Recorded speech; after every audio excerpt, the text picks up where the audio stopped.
Friends, हम अपना ray optics में पढ़ रहे थे रिफ्रैक्टिंग टाइप टेलीस्कोप। आज हम देखेंगे reflecting type telescope. Reflecting type telescope में कुछ समस्याएं हैं, कुछ प्रॉब्लम्स हैं। इसकी वजह से हम रिफ्लेक्टिंग टाइप टेलीस्कोप को ज्यादा प्रेफर करते हैं बजाय रिफ्रैक्टिंग टाइप टेलीस्कोप के।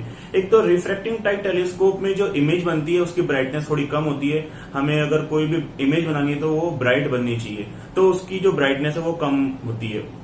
अगर मान लो हमें लेंस का यूज करके रिफ्रैक्टिंग टाइप टेलीस्कोप में ही ब्राइट इमेज अगर बनानी है तो हमें लेंस बड़ा लेना पड़ेगा ताकि ज्यादा से ज्यादा लाइट रेज उस पर आकर फोकस हो और इमेज हमारी ब्राइट बने। दूसरी चीज ये है कि जो लेंस है वो बिल्कुल हाई क्वालिटी का होना चाहिए और उसका अपर्चर बड़ा होना चाहिए, जिससे क्या होगा, हमारा टेलीस्कोप जो है थोड़ा हैवी हो जाएगा। और अगर ऐसे लेंस जो होंगे वो थोड़े एक्सपेंसिव भी होंगे, जिससे हमारे टेलीस्कोप की कॉस्ट भी बहुत ज्यादा हो जाएगी। तो इन सब समस्याओं को देखते हुए हम रिफ्लेक्टिंग टाइप टेलीस्कोप पढ़ते हैं और इसके अंदर हम लेंस की जगह कॉनकेव मिरर का यूज करते हैं। रिफ्लेक्टिंग टाइप टेलीस्कोप के अंदर एक समस्या और आती है, अगर हम लेंस बड़ा लेते हैं तो स्फेरिकल एब्रीविएशन की और क्रोमेटिक एब्रीविएशन की। एक होती है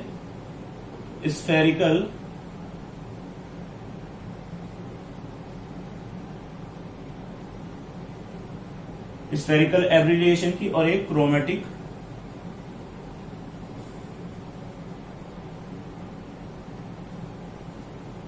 एब्रीविएशन की। ये दो समस्याएं उत्पन्न हो जाती हैं। क्या होती है स्फेरिकल एब्रीविएशन?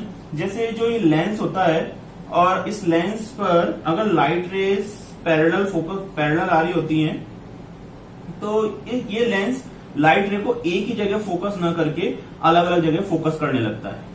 तो ये जो समस्या है ये होती है हमारी स्फेरिकल एब्रीविएशन। ये इस लेंस की वजह से प्रोड्यूस होती है। ऐसे ही इसमें दूसरी समस्या उत्पन्न हो जाती है क्रोमेटिक एब्रीविएशन। क्रोमेटिक एब्रीविएशन क्या होता है, आप थोड़ा सा समझ लें इसे।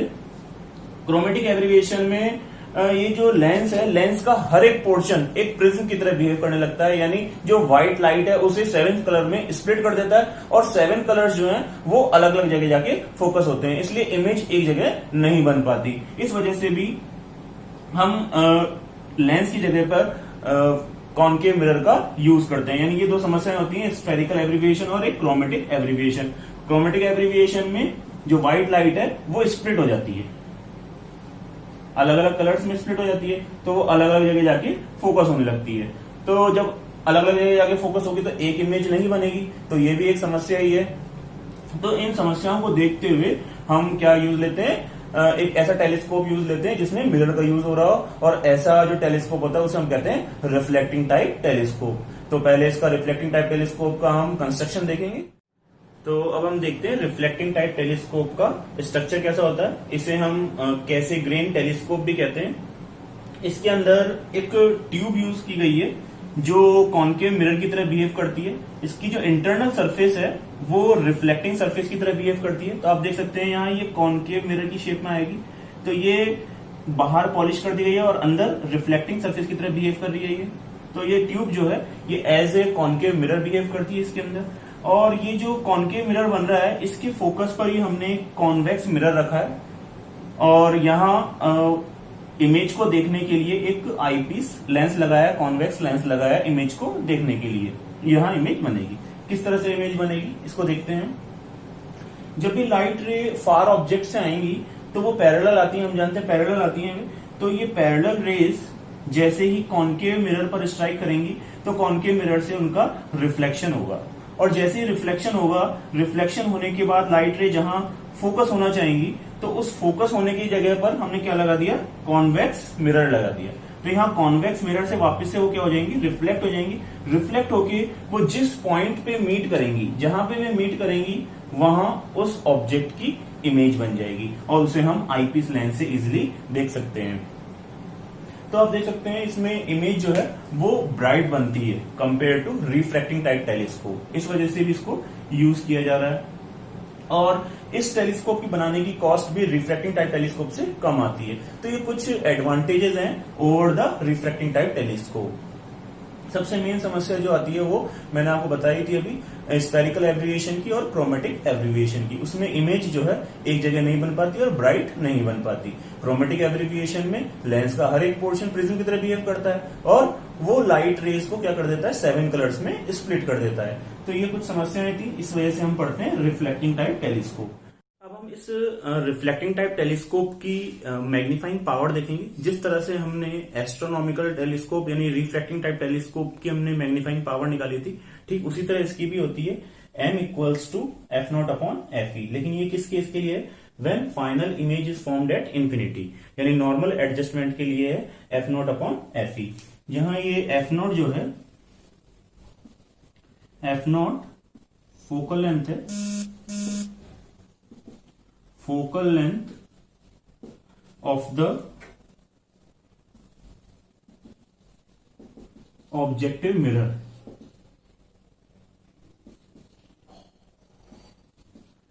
और f e focal length of eyepiece.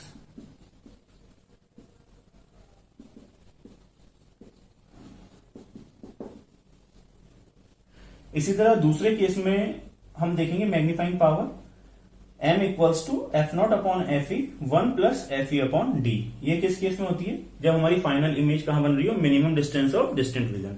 तो आप देख सकते हैं यहां फॉर्मूले वही हैं जो हमने रिफ्रैक्टिंग टाइप टेलीस्कोप में पढ़े थे, बिल्कुल वही फॉर्मूले हैं। लेकिन थोड़ा सा ध्यान क्या रखना है, यहां एफ नोट जो है वो ऑब्जेक्टिव मिरर की फोकल लेंथ है और एफ ई जो है वो आई पीस की फोकल लेंथ है। तो इस पूरे डिस्कशन से आप समझ गए होंगे कि हमने रिफ्लेक्टिंग टाइप टेलीस्कोप क्यों पढ़ा। रिफ्लेक्टिंग टाइप टेलीस्कोप की कुछ एडवांटेज है over the reflecting type telescope. जैसे जो रिफ्लेक्टिंग टाइप टेलीस्कोप होता है, इसकी रिजॉल्विंग पावर और जो इमेज फॉर्मेशन होता है ब्राइटनेस बनाने का, वो ज्यादा होती है। रिजॉल्विंग पावर भी ज्यादा होती है और जो इमेज बनती है वो भी ज्यादा ब्राइट बनती है। इसी तरह से इसमें स्फेरिकल एब्रीविएशन और क्रोमेटिक एब्रीविएशन जैसी समस्याएं नहीं होती, जो बहुत ही इंपॉर्टेंट है। एक ये चीप होता है, जो रिफ्रैक्टिंग टाइप टेलीस्कोप है उससे ये चीप होता है। तो ये कुछ एडवांटेजेस हैं, इन्हें आप स्क्रीन पे भी देख सकते हैं, वहां से आप पढ़कर इन्हें नोट्स बना सकते हैं।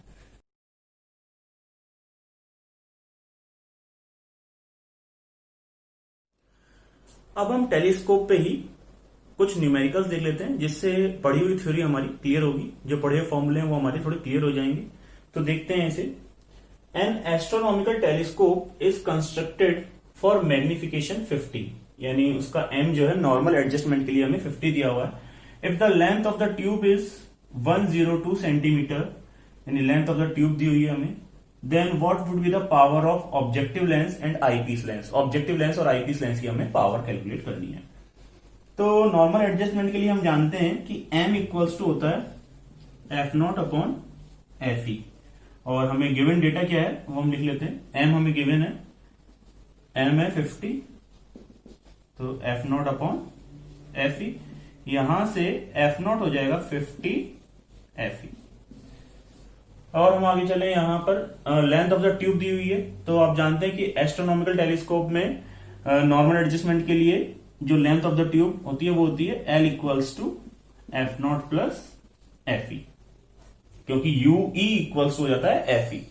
ध्यान रखेंगे, मैंने वहां पढ़ाई डेटा समय में बताया था F E equals to U E, तो हमने यहां यू ई की जगह रख दिया एफ ई रख दिया, और L है 102 F not plus F E.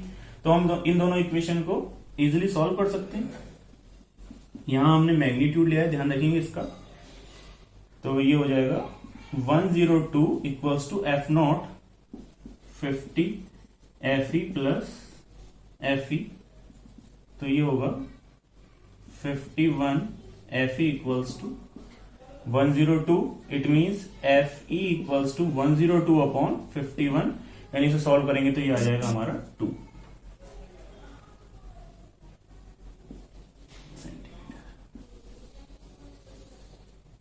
तो इस तरह से हम इजीली एफ ई आ गया हमारे पास, एफ ई कैलकुलेट कर सकते हैं, और यहां से हम एफ ई की वैल्यू यहां रखकर एफ नॉट आ जाएगा, तो एफ नॉट होगा हमारा 50 इंटू 2 यानी 100 सेंटीमीटर।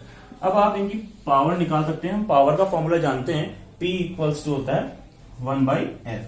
तो P E की अगर मैं बात करूं, PE हो जाएगा 100 अपॉन एफ ई, क्योंकि एफ ई हमें किसमें दिया हुआ है? सेंटीमीटर में दिया हुआ है, तो 100 अपॉन एफ ई 2 यानी 50 डी हो जाएगी। इसी तरह से हम देखेंगे पी नॉट इक्वल्स टू ये एफ ई आ गया हमारे पास। P naught equals to 100 upon f naught, और 100 अपॉन एफ नॉट की वैल्यू हमने कैलकुलेट 100 यानी 1D। तो पी नॉट आ रहा है हमारे पास 1D और पी आ रहा है 50D। तो इजीली पावर कैलकुलेट कर सकते हैं। यहां इसी तरह से एक और न्यूमेरिकल लिखेंगे।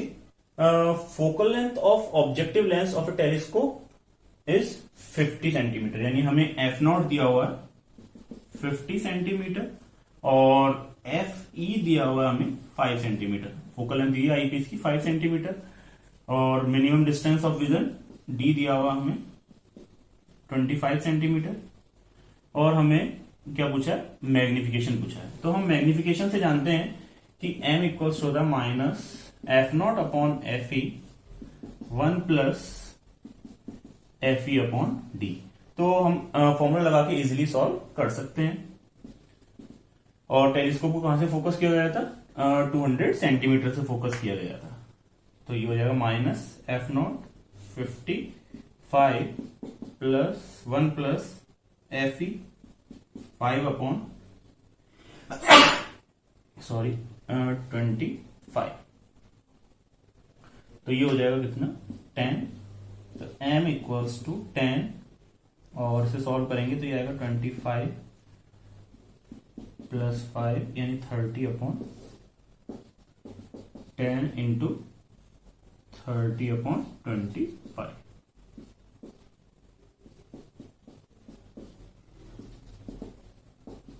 तो m आ जाएगा हमारा -12। तो मैग्निफिकेशन हमारा कितना आ रहा है -12। अब यहां मैं आपको एक बिल्कुल इंपॉर्टेंट बात बताना चाहूंगा। अगर मान लो हम टेलीस्कोप से किसी ट्री को देख रहे हैं और हमें टेलीस्कोप का मैग्निफिकेशन दिया हुआ है, बहुत इंपॉर्टेंट बात है, इसे ध्यान से सुनेंगे। इसी कॉन्सेप्ट पे IIT 2016 में क्वेश्चन पूछा गया था। एक टेलीस्कोप का मैग्निफिकेशन दिया गया था और ये पूछा गया था कि वो जो टेलीस्कोप है वो उस ट्री को मैग्नीफाई करेगा या कितना टाइम्स उस ट्री को उस टेलीस्कोप के पास ले आएगा। कुछ क्वेश्चन इस तरह से था, इसको मैं लिख देता हूं फिर समझेंगे इसे। तो यहां क्वेश्चन देख सकते हैं, ये IIT 2016 में पूछा गया था। An observer looks at a distant tree of height 10 metre. एक ट्री है, उसकी हाइट कितनी 10 मीटर, उसे देखा गया टेलीस्कोप से with a telescope of magnifying power 20, यानी m दिया हुआ उसका 20। To the observer the tree appears 10 times taller, 10 times nearer, 20 times taller, 20 times nearer. तो अगर हमें यहाँ टेलीस्कोप की बेसिक डेफिनेशन पता है, अगर हमें ये पता है कि टेलीस्कोप का काम क्या है, तो हम इजीली बता सकते हैं कि कौन सा ऑप्शन होगा। तो मैंने अपने वीडियो में भी बताया था, पहले टेलीस्कोप वाले वीडियो में भी बताया था, जहां हमने इसका इंट्रोडक्शन स्टार्ट किया था टेलीस्कोप का, कि ये जो दूर की चीज है उसे हमारी आई के बिल्कुल नियर ले आता है। इस बात का ध्यान रखेंगे। तो यहां ऑप्शन हो जाएगा 20 टाइम्स नियरर। मैग्नीफाइंग पावर कितनी है 20। इट मींस वो जो ट्री है वो कहां आ जाएगा, आई के पास 20 टाइम्स नियरर आ जाएगा। तो हमारा ऑप्शन क्या हो जाएगा, इसका 4th वाला हो जाएगा 20 टाइम्स नियरर। तो आप इस तरह के न्यूमेरिकल इजीली सॉल्व कर सकते हैं। और भी अलग अलग टाइप के न्यूमेरिकल आप लोग ट्राई कीजिए, उन्हें सॉल्व कीजिए, बार बार वीडियो को देखिए, जिससे कि आपको कॉन्सेप्ट समझ में आएगा। जिसने सिंपल माइक्रोस्कोप, कंपाउंड माइक्रोस्कोप और इसी तरह से टेलीस्कोप के वीडियो नहीं देखे तो पहले जाके आराम से इनके वीडियो देखें, कॉन्सेप्ट समझे, नोट्स बनाए कॉपी के अंदर और फिर इनके न्यूमेरिकल्स ट्राई करें।